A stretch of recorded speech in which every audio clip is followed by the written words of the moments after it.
Assalamu alaikum. I hope all of you are doing well. So we're back with the A2 revision series. ठीक है, आज हम क्या कर रहे हैं? आज हम इलेक्ट्रिक फील्ड्स कर रहे हैं. इसमें से बहुत सारी चीजें ग्रेविटेशन के साथ ओवरलैप करती हैं. सो मैं हमेशा से ये रिकमेंड करता हूँ कि अगर आपने ग्रेविटेशन पढ़ लिया तो इलेक्ट्रिक फील्ड उसके बाद फौरन से पढ़ लें, आपको सब समझ में आ जाएगा आसानी से. राइट.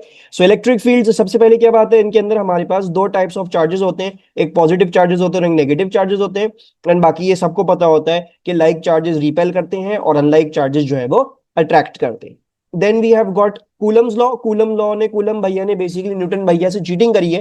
जैसे न्यूटन भैया ने बोला कि gravitational force between two masses is directly proportional to the product of the masses, इसी तरह इन्होंने बोला हुआ इलेक्ट्रिक फोर्स भी क्या है, डायरेक्टली प्रोपोर्शनल है to the product of the charges. ठीक है जी. Electric force is directly proportional to the product of the charges but inversely proportional to the square of the distance between their centres. So exactly equivalent जो है वो ये Newton's law of gravitation की तरह है. बस फर्क क्या है, मासेस की जगह चार्जेस हैं और ग्रेविटेशनल फोर्स की जगह इलेक्ट्रिक फोर्स है. बाकी जो है वो सब कुछ वैसा का वैसा ही है. इवन इनफैक्ट द फॉर्मूला जैसे G M M over are square होता है, इसी तरह यहाँ पे क्या है, यहाँ पे K Q Q over are square है. फिर के इज 1/4 पाई ई नॉट और के की वैल्यू ये है. ठीक है, ये के की वैल्यू है. ई नॉट की वैल्यू अगर आपको चाहिए तो आपकी डेटा शीट में दी हुई जो आपके सेकंड या थर्ड पेज पे होती है पेपर में. ठीक है, हम जो है वो ये 8.99 इंटू द पावर 9 डायरेक्टली इस्तेमाल कर लेंगे क्योंकि it's faster and much more easier. और बहुत सारे वेरिएबल्स को लेके आना वो मुश्किल चीज होती है, बहुत लंबी हो जाती है. बाकी जैसे मैंने आपको बताया था कि कैपिटल जैसे मास था उसमें, तो capital mass was the one that was making या कॉजिंग द एफ जी. इसी तरह यहाँ पे कैपिटल क्यू किसकी चीज के लिए, वो वाला चार्ज जो कि एफ क्यू कॉज करवा रहा है, और स्मॉल क्यू उसके लिए है जिसको एक्सपीरियंस यानी which is experiencing the electric force. ठीक है. और ये एफ क्यू से परेशान नहीं था, जैसे मैं एफ जी लिखता हूं ना तो जी सबस्क्रिप्ट में, इसी तरह जो है वो आपके पास ये भी एफ क्यू भी आपके सबस्क्रिप्ट में मौजूद है. ठीक है, तो ये इस तरीके से है, तो इससे परेशान नहीं होना है. और आर जो है वो आपका डिस्टेंस है. अच्छा, एक चीज ये हो जाती है, एग्जामिनर अगर आपको ये बोलता है कि बेटा मुझे जरा जो है वो कूलम्स लॉ इन सिंबल्स दे दो और ये बता दो कि सिंबल्स का मतलब क्या है, तो फिर आप कैसे लिखोगे? फिर आप जो है वो उसको ऐसे लिखोगे, q Q over 4 pi e naught r square. Right. ये जो के है ये कोई असली कांस्टेंट नहीं है, ये है एग्जामिनर जो एक्सपेक्ट कर रहा होता है कि जस्ट सिंप्लीफिकेशन है कि भाई किसी को अगर बार बार 1/4 पाई ई नॉट नहीं लिखना तो वो लिखो. अगर एग्जामिनर को बोले भाई मुझे सिंबल में लिख के दो फॉर्मूला, तो फिर आप वही 4 पाई ई नॉट वाला इधर जो है वो के की जगह सब्स्टिट्यूट कर देंगे. अच्छा, फिर क्या है हमारे पास, जैसे हमने ग्रेविटेशन में देखा था कि भाई electric field electric gravitational field या ग्रेविटेशनल फील्ड स्ट्रेंथ क्या होती है, इसी तरह यहाँ पे भी इलेक्ट्रिक फील्ड और इलेक्ट्रिक फील्ड स्ट्रेंथ वही सेम होगी. अगर एग्जामिनर बोलता है डिफाइन इलेक्ट्रिक फील्ड तो आप किसकी डेफिनेशन लिखेंगे? आप इलेक्ट्रिक फील्ड स्ट्रेंथ की डेफिनेशन लिखेंगे. और what is the definition? It is the force experienced पर unit positive charge for a charge placed in an electric field. ठीक है, वहां पे फोर्स पर यूनिट मास था, यहाँ पे फोर्स एक्सपीरियंस्ड पर यूनिट पॉजिटिव चार्ज है. ठीक है, तो ये आपका जो जो भी आपकी जो है वो इधर रेफरेंस होता है वो पर यूनिट पॉजिटिव चार्ज की बेसिस पे होता है. और पर यूनिट पॉजिटिव चार्ज यानी unit positive charge is basically +1 Coulomb's. ठीक है. And for that charge placed in electric field इसका फॉर्मूला जो है हमारे पास के क्यू क्यू ओवर के क्यू ओवर आर स्क्वायर हो जाता है. ठीक है. एंड जो अगर आपको जो है वो इसी को जो है वो इस फॉर्म में लिखना हो तो इट्स सिंपली कि जो भी आपकी इलेक्ट्रिक फोर्स है डिवाइड बाय दी चार्ज. सो अपनी इलेक्ट्रिक फोर्स को डिवाइड बाय चार्ज को इलेक्ट्रिक फील्ड स्ट्रेंथ आ जाएगी. और जो है वो वरना अगर आपने पॉइंट चार्ज के लिए डायरेक्टली फॉर्मूला इस्तेमाल करना है तो आप के क्यू ओवर आर स्क्वायर इस्तेमाल करोगे. ठीक है. फिर क्या लिखा हुआ है, compare electric fields by drawing. अच्छा जी, सबसे पहली चीज क्या है, ये भी हम सब कुछ ग्रेविटेशन देख चुके हैं, इसको जल्दी जल्दी देख लेते हैं. सबसे पहले मेरे पास पॉजिटिव चार्ज है तो मैं पॉजिटिव चार्ज की इलेक्ट्रिक फील्ड लाइंस आउटवर्ड बनाऊंगा. ठीक है, तो मैंने इसकी जो इलेक्ट्रिक फील्ड लाइंस हैं वो रेडियल और आउटवर्ड्स बना ली इस तरीके से. और नेगेटिव चार्ज के लिए कैसी बनाऊंगा? नेगेटिव चार्ज के लिए इनवर्ड्स बनाऊंगा. सो मैं जो हूं वो इसकी इनवर्ड बनाऊंगा. लेकिन आप एक और फर्क देख रहे हो, आप ये फर्क देख रहे हो, +3 है और ये -5 है. So we can clearly see ये मैग्नीट्यूड बड़ा है तो मैं इसके लिए लाइनें ज्यादा दिखाऊंगा. Right. So the number of lines I will show for it will be more.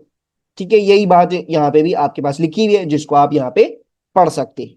अच्छा, फिर क्या है, अगर आपके पास दो चार्जेस की रेडियस में फर्क हो तो इलेक्ट्रिक फील्ड लाइंस पे कोई भी फर्क नहीं पड़ता. अगर आप लेफ्ट वाले चार्ज के लिए फॉर एग्जांपल 8 लाइंस बना रहे हैं, ठीक है जी, तो आप राइट वाले चार्ज के लिए भी बिल्कुल वैसे ही 8 लाइंस बना देंगे, ज्यादा कम नहीं करेंगे. रेडियस से कोई फर्क नहीं पड़ता on your electric field lines. ठीक है, तो ये दो बातें हमने देख ली.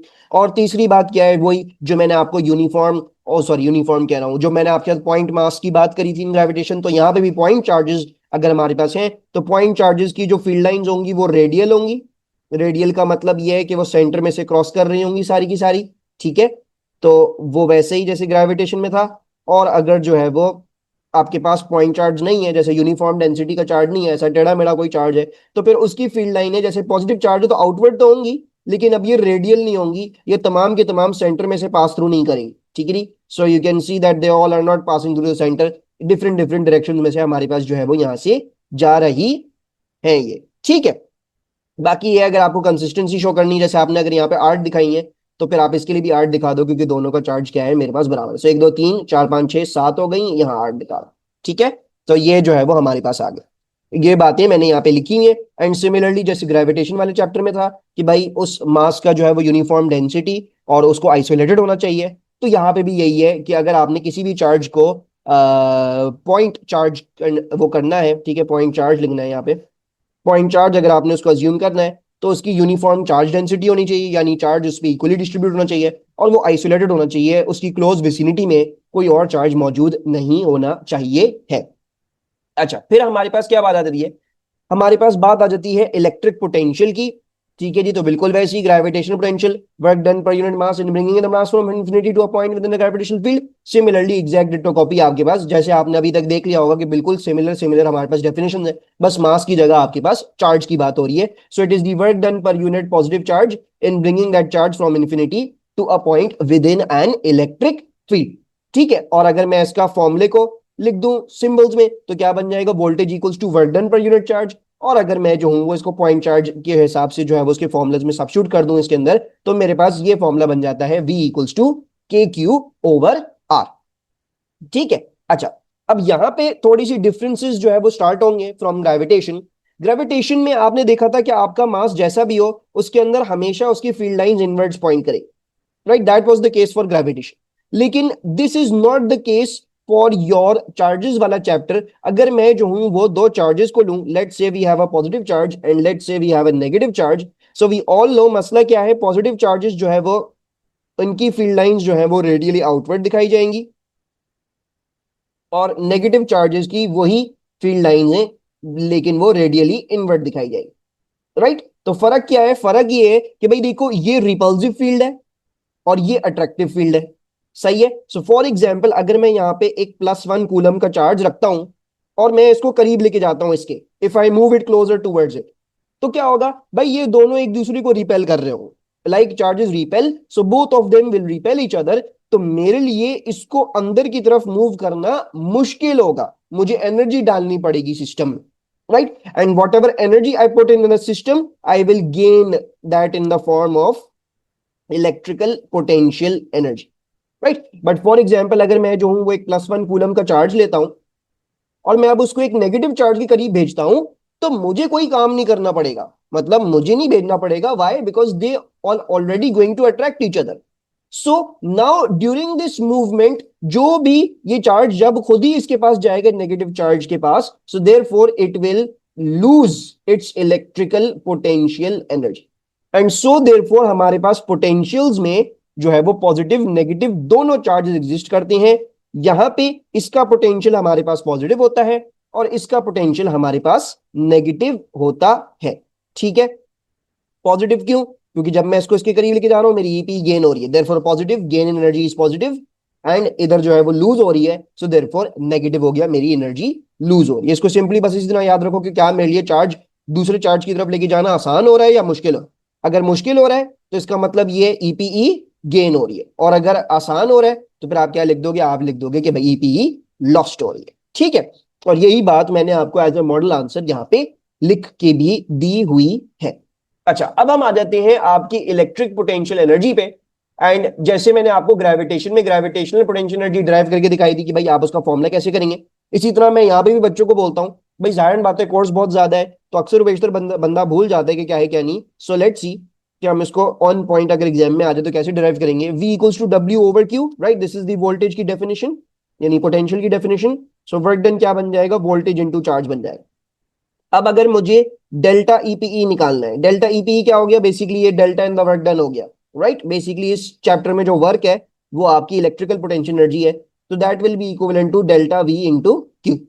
अब डेल्टा वी कैसे निकलेगा, देखो, k q over r final minus k q over r initial into Q, right? And then you can take the common things out. So therefore, your delta EPE is going to work out to be KQQ and then 1 upon R final minus 1 upon R initial, right? अब जैसे देखो gravitation वाले chapter में आप इसको लेते थे minus GM over R और इसको भी माइनस माइनस करके पॉजिटिव कर देते, राइट? वो तो ग्रेविटेशन में था, क्योंकि आपकी जो पोटेंशियल है वहां पे वो हमेशा नेगेटिव होता है, तो वहां पे आप हमेशा नेगेटिव के थ्रू ही करते हो।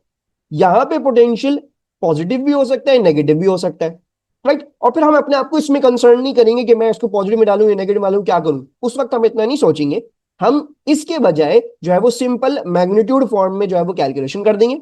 We will do the calculation in magnitude form. आप देख रहे हो मैंने सिर्फ मैग्नीट्यूड ले ली, मैंने कोई साइन वाइन नहीं लिया। ये वाला जो माइनस साइन है ये फॉर्मूला का पार्ट होता है फाइनल माइनस इनिशियल का, right? You all know all of the changes will be worked out by final minus initial, ठीक है? तो डेल्टा वी बेसिकली आपका ये बन, राइट? अब ये कैसे डिसाइफर होगा कि भाई मेरी इलेक्ट्रिकल पोटेंशियल एनर्जी गेन हो रही है लूज हो रही है? उसके लिए मैंने आपके पास सारे के सारे केसेस जो है वो क्या कर दिए, यहां लिख दिए। कौन कौन से केसेस है देख लो। If two like charges move close to each other, जाहिर बात है दो लाइक चार्जेस हैं तो इनको करीब लेके आना मुश्किल होगा। जब आपका काम करना मुश्किल हो रहा है इसका मतलब क्या है, आपकी इलेक्ट्रिकल पोटेंशियल एनर्जी गेन हो रही है, ठीक है जी? You are gaining your electrical potential energy. Then if two like charges move away from each other, भाई ऑलरेडी रिपेल कर रहे हैं, अब अगर ये मूव अवे कर रहे हैं तो आसान काम है ना? सो आसान काम है, सो देयरफॉर आपकी क्या होगी, इलेक्ट्रिकल पोटेंशियल एनर्जी लॉस्ट हो जाएगी। If two unlike charges move close to each other, अब देखो दो unlike charges move close to each other कर रहे हैं, वो ऑलरेडी एक दूसरे को अट्रैक्ट कर रहे हैं, ये तो आसान काम है। सो देयरफॉर ईपीई क्या हो जाएगी, मेरी लॉस्ट हो जाएगी। And if two unlike charges move away from each other, अब देखो ये दोनों एक दूसरे को अट्रैक्ट करते हैं अनलाइक चार्जेस, इनको दूर लेके जाना मुश्किल काम होगा। सो देयरफॉर जब मैं इनको दूर लेके जा रहा हूं तो मेरी ईपीई क्या हो जाएगी, गेन हो जाएगी। इसकी बेसिस पे यानी आइदर इन चारों केसेस में से कोई भी केस आप रियलाइज करके जो इसमें अप्लाई कर रही होगी, आप अपने आंसर का बता सकते हो कि यार मेरी ईपीई गेन हो रही है या मेरी ईपीई लॉस हो रही है। And EPE obviously stands for electrical potential energy, ठीक है? अब आ जाते हैं आगे। अब क्या है, अब हमारे पास इलेक्ट्रॉन वोल्ट है। Electron volt is basically a unit of energy and is defined as the work done in moving an electron through a potential difference of 1 volt, ठीक है? ये डेफिनेशन आई डोंट थिंक आज तक past papers में आई है, ये यहाँ पे ऐसी लिखी हुई है। बेसिकली ये है कि भाई आपको कितना काम करना पड़ता है, कितनी एनर्जी लगानी पड़ती है एक इलेक्ट्रॉन को एक पोटेंशियल डिफरेंस ऑफ 1 वोल्ट में से मूव करवाने के लिए, ठीक है? और इसकी वैल्यू आपने याद करनी है। आपका जो एक इलेक्ट्रॉन वोल्ट होता है वो बेसिकली आपके एलिमेंट्री चार्ज की वैल्यू होती है इन जूल, यानी जो आपकी डाटा शीट में आपको एलिमेंट्री चार्ज की वैल्यू दी हुई है उसको जूल में लिख दोगे तो वो आपका एक इलेक्ट्रॉन वोल्ट हो जाता है। एंड देन फर्दर एग्जामिनर जो है वो एक्सपेक्ट करता है कि आपको मेगा इलेक्ट्रॉन वोल्ट्स और किलो इलेक्ट्रॉन वोल्ट्स पता हो। इनको निकालना बहुत आसान है, आप सबको पता है मेगा क्या होता है, मेगा होता है 10⁻⁶। सो अगर मैं इस वाली वैल्यू को 10⁻⁶ से मल्टीप्लाई कर दूं तो मेरे पास ये वाला जवाब आ जाएगा। और किलो क्या होता है, किलो जो है वो इंटू 10⁻³ होता है, तो अगर मैं इसको 10⁻³ से मल्टीप्लाई कर दूं तो मेरे पास किलो वाली चीज आ गई, राइट? तो ये भी सिंपल है, स्ट्रेट फॉरवर्ड है। ये वाली आप डेटा शीट से निकाल सकते हो और फिर मेगा और किलो का मैंने आपको तरीका बता दिया है। अच्छा, अब आ जाते हैं इस चैप्टर की जान पे जो इसके ग्राफ्स है, ठीक है जी? आपको इसके चैप्टर के ग्राफ्स बड़े अच्छे तरीके से आने चाहिए क्योंकि आपसे सवाल बेसिकली मोस्ट प्रॉब्ली यहाँ पे ग्राफ्स का ही पूछा जाएगा। सबसे पहला चार्ज हमारे पास ग्राफ आ जाता है आइसोलेटेड पॉजिटिव चार्ज का। सो अगर मेरे पास एक आइसोलेटेड पॉजिटिव चार्ज हो और मुझे एग्जामिनर ये बताया हुआ है कि भाई इसकी इलेक्ट्रिक फील्ड स्ट्रेंथ ई है एट इट्स सरफेस, जो मैंने मार्क कर दी, ठीक है, ई एट इट्स सरफेस आर, तो अब मैं इसका ग्राफ कैसे बनाऊंगा, बिल्कुल वैसे ही जैसे आपने ग्रेविटेशन में पढ़ा है, E equals to k q over are square, right? जैसे हमने पढ़ा था कि हमारी जो ग्रेविटेशनल फील्ड स्ट्रेंथ है वो इनवर्सली प्रोपोर्शनल डिस्टेंस स्क्वायर है, यहां पे भी यही रिलेशनशिप एग्जिस्ट करता है। So therefore all you have to do is, देखो मेरा डिस्टेंस 2r हुआ, मैं डिवाइड कर दूंगा इसके स्क्वायर से, तो यानी बेसिकली क्या हो जाएगी, बेसिकली मेरी वैल्यू हो जाएगी e/4, right? e divide by 2 का स्क्वायर इक्वल्स टू e/4। फिर अगर 3r हो गया तो क्या कर दूंगा, e डिवाइड बाई 3 का स्क्वायर यानी e/9। So somewhere over here, let's say this is e/9. And then finally जो है वो जो 4 पे होगा वो ऑब्वियसली आप लोग समझ गए होंगे कि that shall be E over 16। ठीक है, तो ये आपके पास जो है वो इस तरीके से आपकी ग्राफ की वेरिएशन बन गई है। अच्छा, अब एक बात यहाँ पे बड़ी इंपॉर्टेंट है जो कि आपने समझनी है, वो ये समझनी है कि आपका जो इलेक्ट्रिक फील्ड स्ट्रेंथ है ना वो वेक्टर क्वांटिटी है, राइट। यानी इस ग्राफ का पॉजिटिव या नेगेटिव में बनना डिपेंड करता है कि आपने उस वक्त कन्वेंशन क्या ली है, किस डायरेक्शन को पॉजिटिव बोला हुआ। फॉर नाउ आप देख रहे हो कि पॉजिटिव चार्ज की सारी फील्ड लाइन उससे बाहर जाती हैं, सो यहां पे जो कन्वेंशन फॉलो हो रही है वो पॉजिटिव आउटवर्ड्स फॉलो हो रही है, right. We are saying positive outwards. So therefore, what I've drawn, I've drawn the whole graph in the positive electric field strength की एक्सिस, राइट। अगर मैं इसी कन्वेंशन को फ्लिप कर दूं, फॉर एग्जाम्पल मैं जो हूं वो कहूं नहीं, मैं नेगेटिव आउटवर्ड्स लूंगा, तो फिर आप यही ग्राफ जो है वो यहाँ नेगेटिव बना देंगे। सही है। लेकिन अक्सर उबेशतर जब भी आइसोलेट के ग्राफ आते हैं तो वो अज्यूम यही करते हैं कि जिस डायरेक्शन में उसकी इलेक्ट्रिक फील्ड है आप उसी डायरेक्शन में कन्वेंशन ले रहे हो, तो देयरफॉर आपने देखा होगा ज्यादातर ऐसे ही ग्राफ बनते हैं। सेम प्रोसीजर आप फॉलो कर सकती हैं for the electric field strength of a negative charge का ग्राफ। मैं क्या कर रहा हूं, मैं वंस अगेन इसकी, क्योंकि देखो अब इसमें इनवर्ड है ना, so I am going to take the convention as inward as positive, inward positive, positive inward. तो मैं क्या कर सकता हूं, मैं इसके पूरे ग्राफ को यहां पे पॉजिटिव रीजन में बना सकता हूं। एक काम करता हूं, मैं जो हूं वो यहां से उठा के ले आता हूं ग्राफ, ठीक है, क्योंकि मैंने यहां पे बनाया तो है। So let's copy and paste, and ये जो है वो मेरे पास मेरा ग्राफ हो गया। ठीक है, ऑब्वियसली सेम ही होगा, आइसोलेटेड का है तो वही के क्यू ओवर आर स्क्वायर वाला रिलेशनशिप फॉलो हो रहा है। ये मेरे इलेक्ट्रिक फील्ड स्ट्रेंथ के ग्राफ्स बन गए। बाकी वैल्यूज आप सबको पता है कि वैल्यूज आपने क्या क्या मार्क करनी है, वो मैं इधर मार्क नहीं करा। अच्छा, अब आ जाते हैं पोटेंशियल के ग्राफ पे। पोटेंशियल का ग्राफ क्या होगा, अच्छा ये यहाँ पे लिख भी देता हूँ ताकि जो है वो याद रहे कि भाई इलेक्ट्रिक फील्ड स्ट्रेंथ आपका जो है वो inversely proportional to distance square है। ठीक है, यहाँ पे भी सेम रिलेशनशिप ही फॉलो हो रहा है ये चीज। अच्छा, अब वोल्टेज के ग्राफ पे आ जाओ। वोल्टेज के ग्राफ में क्या होगा, सपोज कर लेते एग्जामिनर ने आपको बताया हुआ है कि भाई आपका जो वोल्टेज है वो वी है एट दी सरफेस आर। ठीक है, यानी आर पे आपने वी मार्क कर दिया। अब वो आपको बोल रहा है तो आपने सिंपल ये बात रिकॉल करनी है कि भाई वी जो है वो आपका क्या होता है, वो इनवर्सली प्रोपोर्शनल टू आर होता है, right. So what does this mean बेटा, जो वैल्यू दी हुई है आप उससे क्या कर दोगे, डिवाइड कर दोगे। यानी v से, अगर मैं r से 2r पे जा रहा हूं तो जो मुझे मेरा ये है 2 है, मैं इसी से डिवाइड कर दूंगा क्योंकि कोई स्क्वायर वेयर नहीं है। सो देयरफॉर जो है वो ये क्या बन जाएगा, ये बन जाएगा v ओवर 2। सो v से कहाँ आ गया, v से मैं v ओवर 2 आ गया, फिर 3r आ गया। सो क्या कर दूंगा, v ओवर 3 कर दूंगा, सिंपल। ठीक है जी, तो मैंने v ओवर 3 कर दिया, ये कोई वैल्यू जो है वो v ओवर 3 हो गई। और फिर मैं आपको बोलूं कि बेटा मुझे 4 का बता दो, तो आप कर दोगे v over 4, right. Simple straight forward, because इसमें अब कोई हमारे पास स्क्वायर नहीं है। ठीक है, तो ये क्या बन गया, ये हमारा इनवर्स वाले ग्राफ की शक्ल बन। अच्छा, एक कॉमन बात बताता हूँ, बच्चे क्या करते हैं, जो बच्चे पढ़ के नहीं जाते वो जो है वो एग्जामिनर को ऐसी लाइन बना के आ जाते हैं, पॉइंट्स नहीं मार्क करके आती है। एग्जामिनर को ये देखना है कि आपने पॉइंट्स मार्क किए में हो, सही जगह से आपकी लाइन पास थ्रू कर रही हो। He just does not want to see this. ठीक है, ये नहीं देखना उसको, he wants to see it properly, you done it properly. अच्छा, दूसरी बात जो आपने याद रखनी है वो आपने याद ये रखनी है, अच्छा इधर लिख भी देता हूं कि ये वेक्टर है, ये वेक्टर है। दूसरी बात जो आपने याद रखनी है वो आपने याद ये रखनी है कि आपका पोटेंशियल जो है वो एक स्केलर क्वांटिटी है।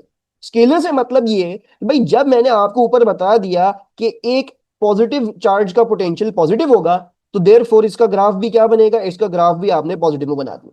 इसके अंदर और कोई चीज नहीं है, इसके अंदर कोई कन्वेंशन वन्वेंशन का खेल नहीं है, ये एक स्केलर क्वांटिटी है और पॉजिटिव चार्जेस का potential is defined as positive, तो आप इसका ग्राफ पॉजिटिव में ही बनाओगे, इसके अलावा कोई चॉइस नहीं।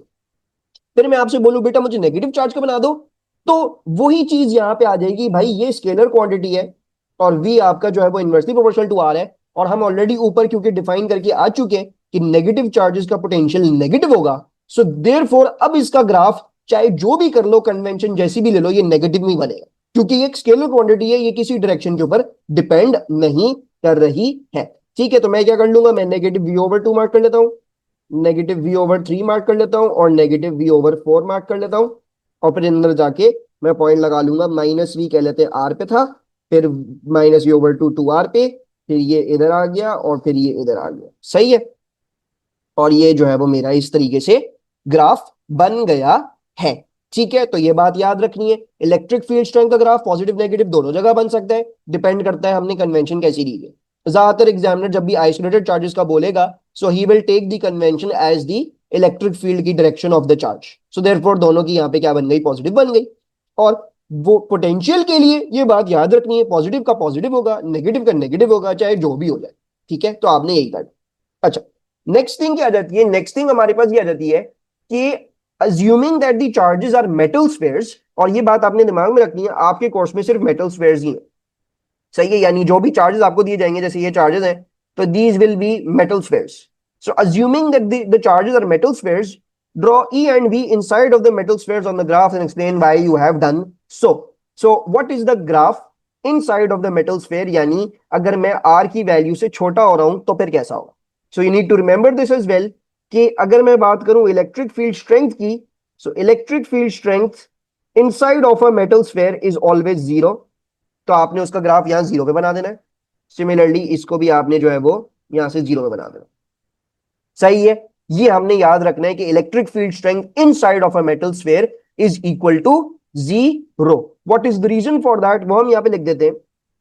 क्या लिख देते हैं कि charges can flow in metal. ठीक है, यानी बेसिकली क्या हो रहा है, बेसिकली हो रहा है कि भाई जब आप जो है वो सपोज कर लेते हैं एक मेटल था, ठीक है, आपने इसके ऊपर पॉजिटिव चार्जेस लगा दिए। अब क्योंकि metals allow charges to flow, so what is going to happen is all of these charges are going to flow and acquire the most stable configuration, यानी सब जो है वो एजेस पे चले जाएंगे और मोस्ट स्टेबल कॉन्फ़िगरेशन उस पॉइंट पे अक्वायर कर लेंगे, यानी जिससे उनकी रिपल्जन क्या हो, कम से कम हो। राइट, सो जो है वो हम यहां लिख लेते हैं कि charges can flow inside in metals, so they repel each other and position themselves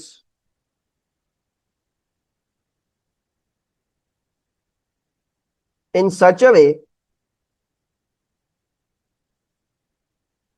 that all forces cancel out।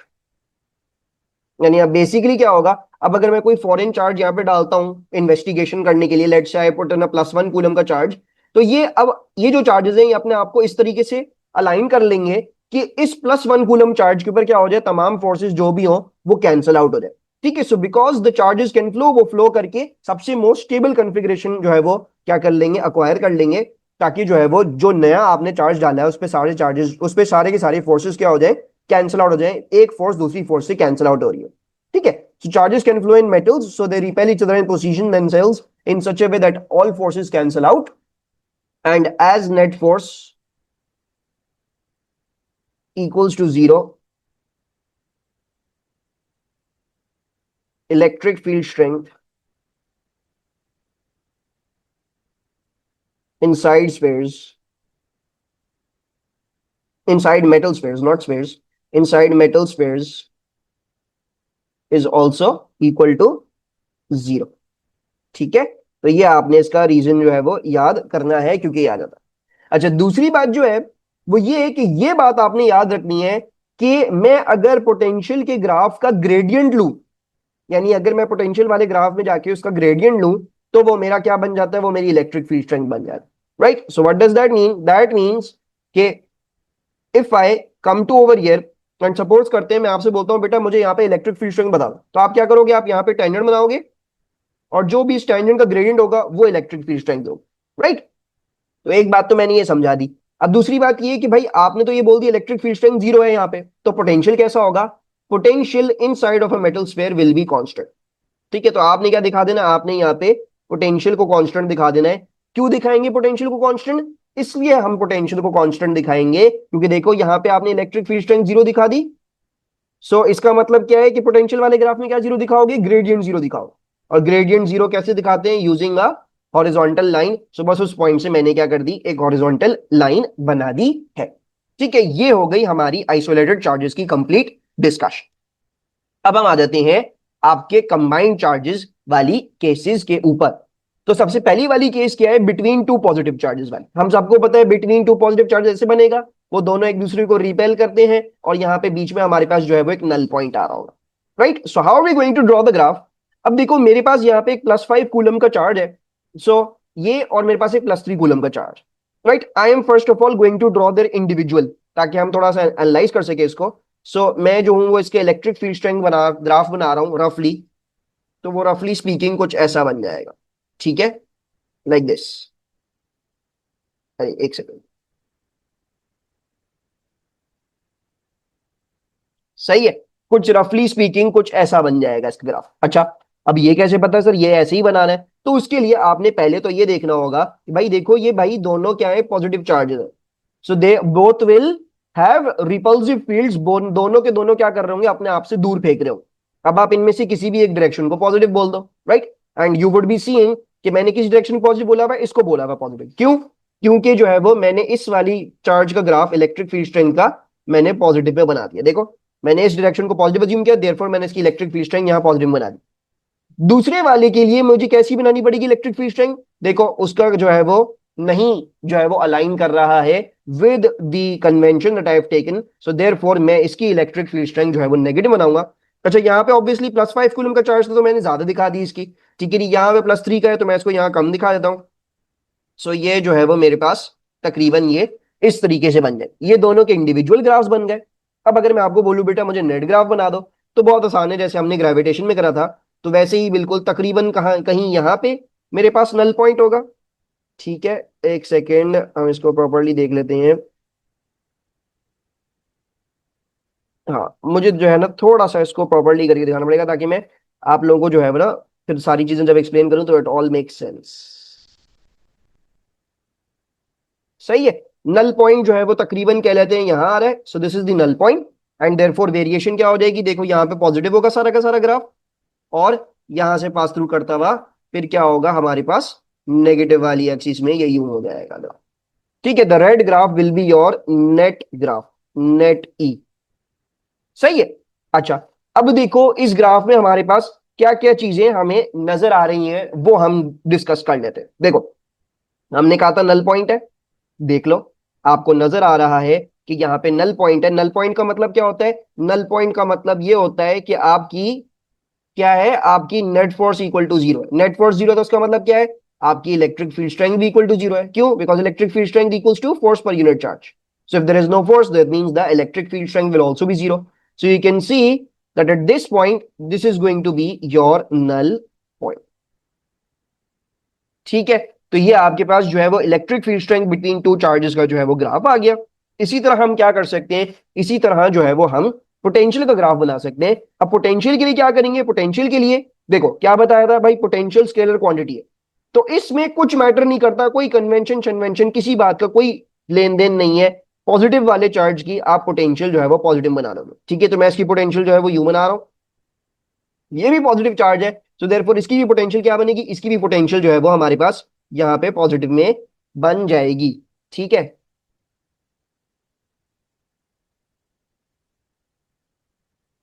एक सेकेंड,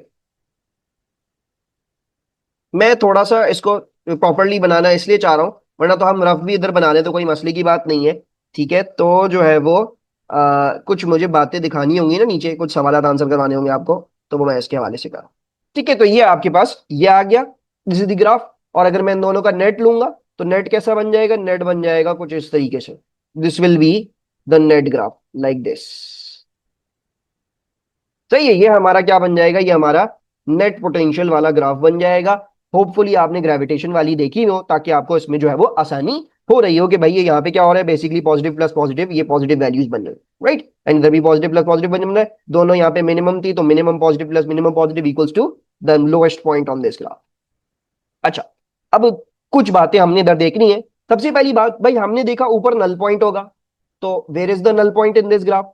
इस ग्राफ में नल पॉइंट को देखने का तरीका क्या है बेटा, ये लिखा हुआ, electric field strength is the gradient of the potential graph. So therefore अगर आपने पोटेंशियल वाले ग्राफ में ग्रेडियंट यानी ये देखना हो मेरी इलेक्ट्रिक फील्ड स्ट्रेंथ कैसी है, तो आपने उधर जो है वो अपनी टेंजेंट बना के देखना पड़ेगा कहां पे मेरा ग्रेडियंट जीरो आ रहा है।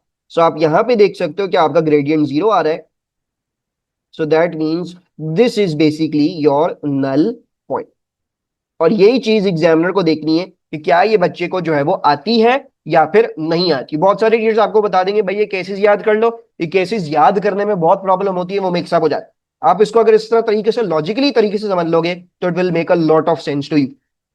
अब आ जाते हैं आगे, क्या लिखा हुआ है, what feature in the electric field strength graph allows us to reduce which charge is smaller. तो ये बात याद रखना, कैसे पता लगता है इस ग्राफ से कौन सा चार्ज स्मॉलर है, जो चार्ज छोटा होगा ना उसके करीब होगा नल पॉइंट। तो यू कैन सी कि अगर मैं इधर दिखाऊं ये डिस्टेंस ज्यादा बड़ा है और ये डिस्टेंस हमारे पास छोटा है, सो दी charge which is smaller will have the null point closer to it। Electric field strength वाले ग्राफ में आप इस तरीके से बता सकते हैं which charge is smaller in magnitude। तो हम क्या लिख लेते हैं, null point E equal to 0 closer to smaller charge।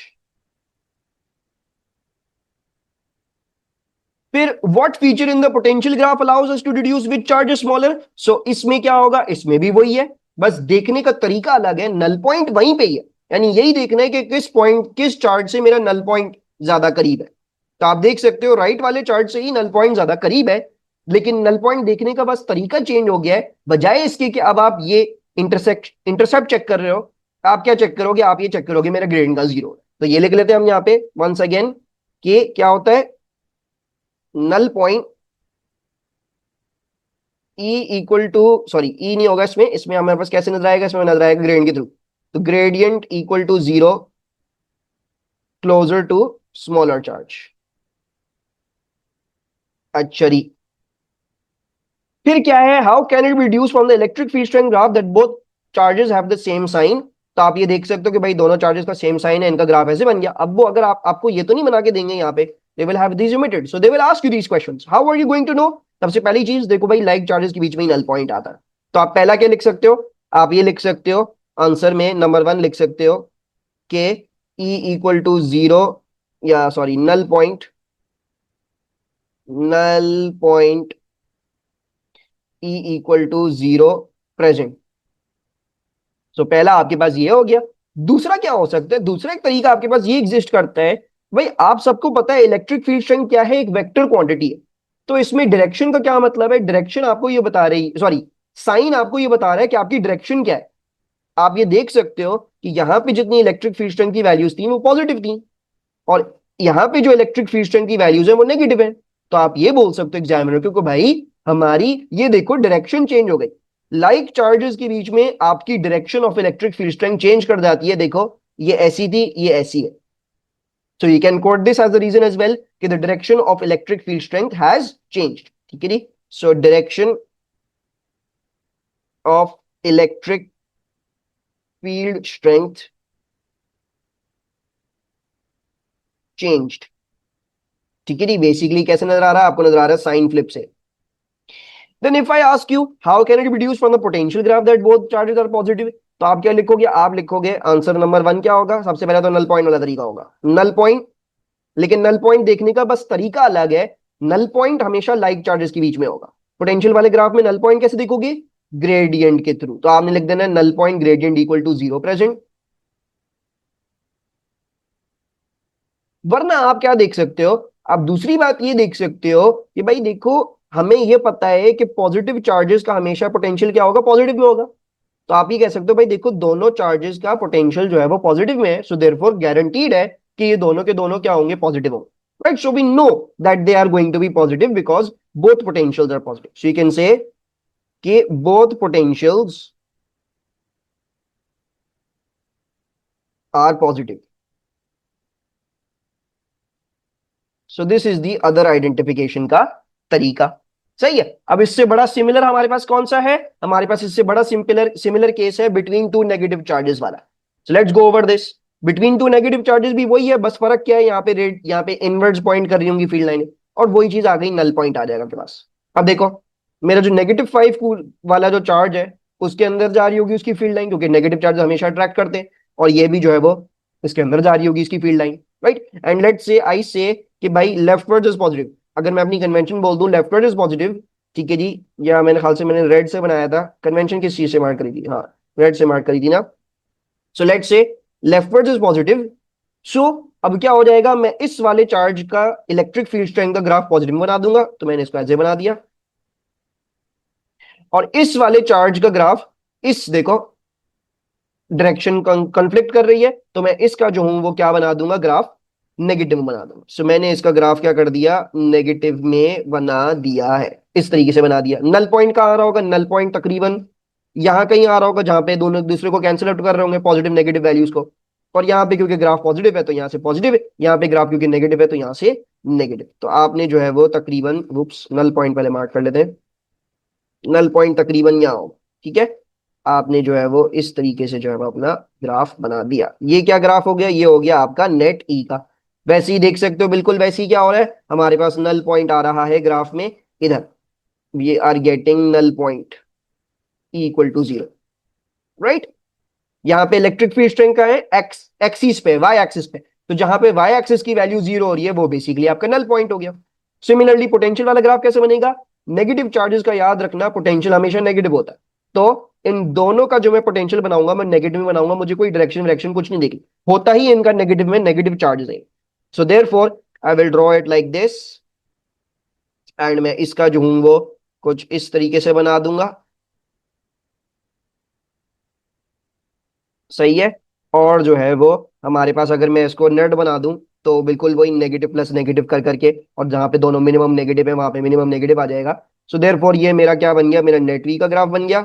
और बिल्कुल वैसे ही जैसे हमने पहले देखा था कि भाई हमारे पास नल पॉइंट आ रहा होगा, तो इसमें भी नल पॉइंट को देखने का तरीका क्या है, वही तरीका है जहां पे आपका ग्रेडियंट इक्वल टू 0 हो रहा है, तो ये आपका क्या है, ये आपका नल पॉइंट है। एंड देन सिमिलरली ऊपर वाले पॉइंटर्स एग्जैक्टली वही यहाँ पे अप्लाई करते हैं। मैं आपसे बोलूं बेटा कैसे पता लग रहा है कौन सा चार्ज स्मॉलर है, आप बोल दोगे सर ये देखो नल पॉइंट जो है वो इस चार्ज से ज्यादा करीब है, ठीक है जी। सो पोटेंशियल वाले ग्राफ में आप ग्रेडियंट देखोगे 0 किससे करीब है, और इलेक्ट्रिक फील्ड स्ट्रेंथ वाले ग्राफ में देखोगे इंटरसेप्ट किससे करीब है, ठीक है। तो वही दो बातें मैंने यहाँ पे लिखी हुई दोबारा, ये आप देख लेना, ठीक है जी। फिर क्या लिखा हुआ है, how can we deduce from the electric field strength that both graphs have the same sign, यानी both charges have same sign. So what you will say, you will say कि भाई देखो नंबर 1 नल पॉइंट प्रेजेंट है, number 2 direction of electric field strength क्या करेगा, ये आपकी flip कर देगा, एक जगह पॉजिटिव एक जगह नेगेटिव है। So therefore these must be like charges, ठीक है।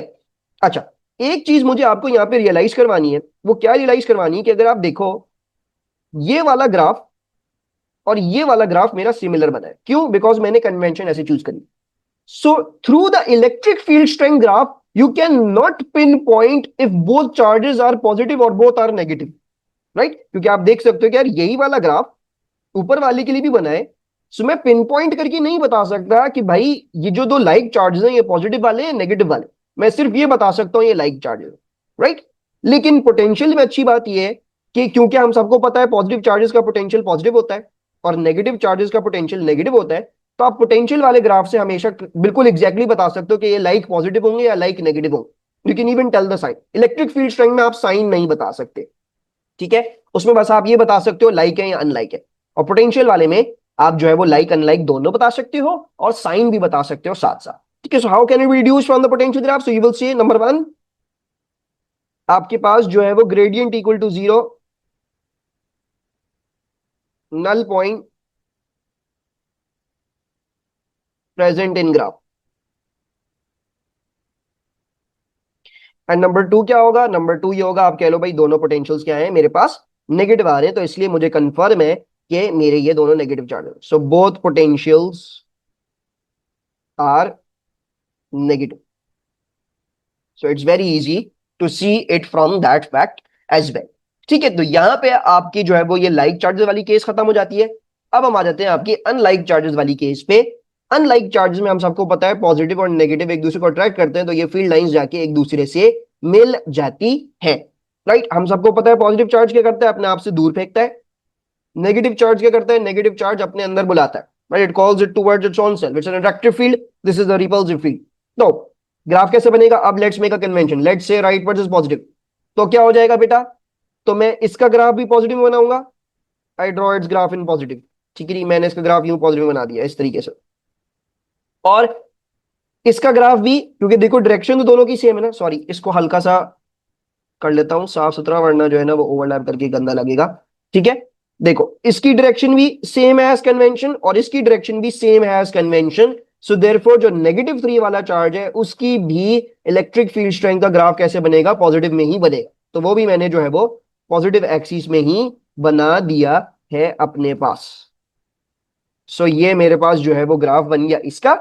And now if I draw the graph so it is going to be like this. Whoops, एक सेकेंड।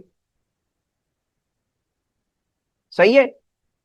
थोड़ा सा और नीट एंड टाइडी कर सकता हूं मैं इसको, अब ज्यादा नहीं टाइम स्पेंड करूंगा इधर।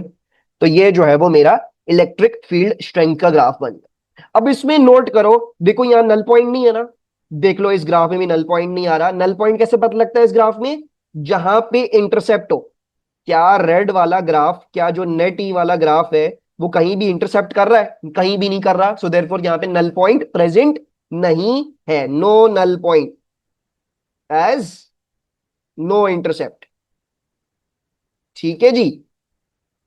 एंड बाकी क्या है आपके पास जो है वो, मैं अगर आपसे पोटेंशियल वाला ग्राफ बोलता हूं तो पोटेंशियल वाला ग्राफ कैसे बनेगा देख लो। पॉजिटिव चार्ज का पोटेंशियल कैसे बनाओगे, हमेशा पॉजिटिव बनाओगे। तो मैंने इसका ग्राफ जो है वो पॉजिटिव बना दिया यूं, एक सेकेंड मैंने यूं बना दिया। सही है। नेगेटिव वाले चार्ज का कैसे बनाओगे ग्राफ, पोटेंशियल का नेगेटिव बनाओगे। तो मैंने इसका ग्राफ जो है वो नेगेटिव बना दिया, नेगेटिव वाले चार्ज का। ठीक है, ये कर दिया मैंने। अब मैं इसमें से कैसे बनाऊंगा, अब मैंने इसमें से जो है वो अपना जो है वो पोटेंशियल का ग्राफ यूं बना दिया इसमें से। ठीक है, ये बन गया कुछ इस तरीके से मेरा जो है वो पोटेंशियल का ग्राफ इन दोनों का। इसमें भी देखो, इसमें एक चीज तुम लोगों को मेक श्योर करनी पड़ेगी, भाई देखो यहाँ पे कोई नल पॉइंट नहीं है। सो देयरफॉर तुम लोग यहाँ पे भी कोई नल पॉइंट नहीं बनाओगे, यानी यहाँ पे कहीं ग्रेडियंट जीरो नहीं होगा। देखो इस पूरे ग्राफ में तुम कहीं भी टेंजेंट बना दो, मैंने कहीं भी ग्रेडियंट जीरो नहीं दिखाया। So nowhere gradient equal to zero, so no null point. ठीक है, तो ये चीजें जो है वो हमारे पास क्या आ गई, ये सारे के सारे हमारे पास ग्राफ्स आ गए। अब इसके हवाले से भी कुछ क्वेश्चन आंसर कर लेते हैं। क्या लिखा हुआ है, how can be deduce from the electric field strength graph that both charges have opposite sign. तो क्या लिखोगे, क्या आंसर होगा। आंसर नंबर वन हमारे पास ये होगा कि no null point, E equal to zero present, यानी इंटरसेप्ट प्रेजेंट नहीं है इसमें। और दूसरा क्या होगा, देखो भाई आपकी जो इलेक्ट्रिक फील्ड स्ट्रेंथ है वो दोनों के लिए पॉजिटिव बनी है, यानी दोनों का डायरेक्शन सेम है। और दोनों का डायरेक्शन कब सेम होगा, जब दोनों अनलाइक चार्जेस होंगे। सो आप ये लिख सकते हैं कि direction of electric field strength is same for both charges.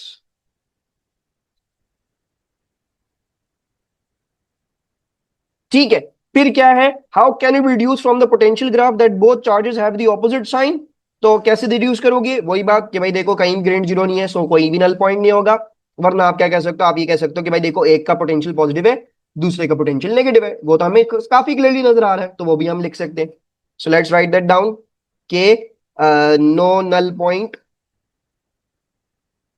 Gradient equal to zero present.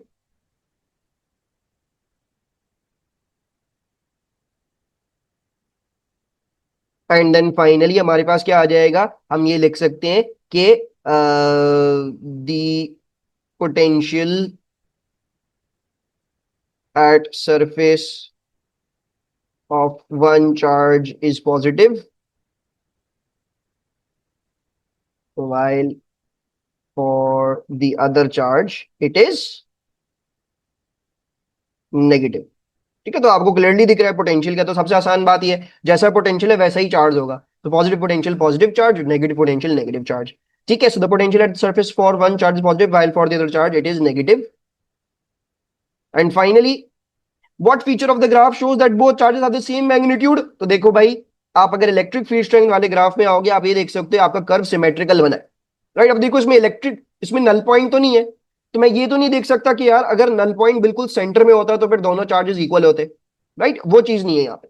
लेकिन अब इसमें क्या होगा देखने का, इसमें देखने का तरीका ये होगा कि भाई ये मेरा कर्व सिमेट्रिकल बन रहा है कि नहीं। तो आप क्या लिख दोगे, आप लिख दोगे the electric field strength graph